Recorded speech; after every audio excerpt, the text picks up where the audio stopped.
dr. Stanislav Benedik za dobrodelnost in humanitarno delovanje.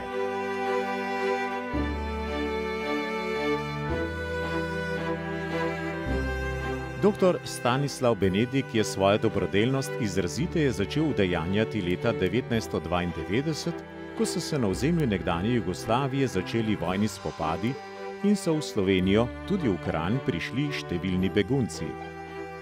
Njegovo delo in povečane potrebe po pomoči so bile povod za nastanek župnijske Karitas Kranj-Šmartin, ki je v prvih letih delovala kar pod njegovim okriljem. Mnoge družine so dobile pomoč tako v denarju kot hrani. Leta 2005 je navezal stik s slovenskim misionarjem v Matangi Izidorjem Grošljem. Za potrebe delovanja misijona že več let organizira odmevne humanitarne prireditve in koncerte.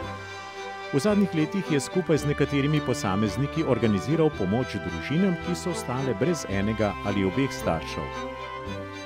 Dr. Benedik, sicer že 35 let poročen z ženo Majdo in oče 3 otrok, je aktiven tudi v župniji Kranj-Šmartin.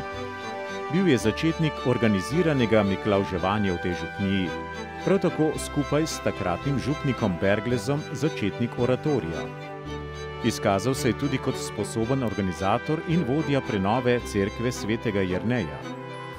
Poleg redne službe, ki jo opravlja v zasebni ambulanti v Kranju, se je ves čas posvečal prostovoljnemu ozaveščanju prebivalstva preko predavanj za različna društva.